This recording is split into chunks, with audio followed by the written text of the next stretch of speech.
Dry steam power plants.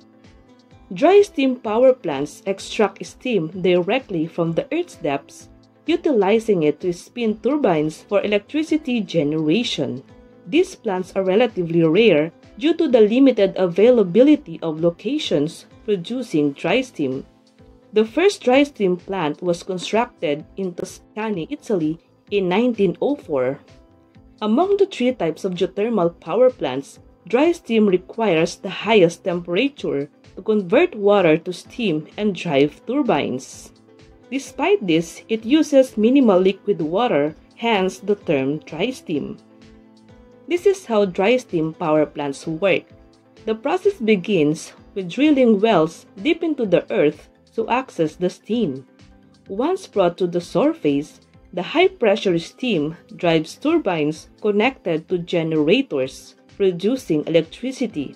The condensed steam is then cooled and recycled back into the earth, completing the cycle.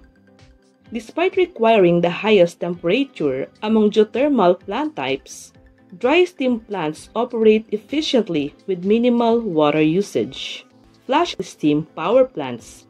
Flash steam power plants are more common and require low temperatures than dry steam geothermal power plants. These geothermal power plants operate at temperatures around 180 degrees Celsius. They utilize water from underground sources and convert it into steam through flash tanks to spin turbines for electricity production. Flash steam geothermal power plants begin by pumping high-pressure hot water from underground reservoirs to the surface through production wells. Upon reaching the surface, the water enters a flash tank, where its boiling point is reduced, converting it into steam.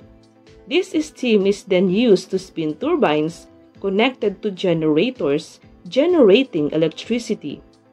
Excess water from this process is then injected back deep into the earth, ensuring continuous electricity generation and efficient utilization of geothermal resources.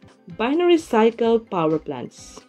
Binary cycle power plants are typically located in regions where water temperatures rising from the surface are lower compared to flash steam geothermal power plants.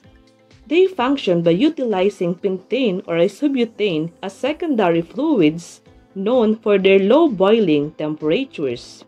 These secondary fluids are heated using surface water, resulting in the production of steam. The resulting steam is then used to drive turbines generating electricity. Binary cycle power plants operate by pumping hot water from underground reservoirs to the surface through production wells. This hot water heats a secondary fluid with a lower boiling point, such as pentane or isobutane, in a heat exchanger. When this secondary fluid boils and turns into vapor, it powers turbines that are linked to generators, which produce electricity. Afterwards, the secondary fluid is condensed back into liquid form by passing it through a cooling system with water and then used again in the process. At the same time, the hot water from the underground reservoir is sent back underground, ensuring that the cycle can continue producing electricity constantly and using geothermal energy efficiently.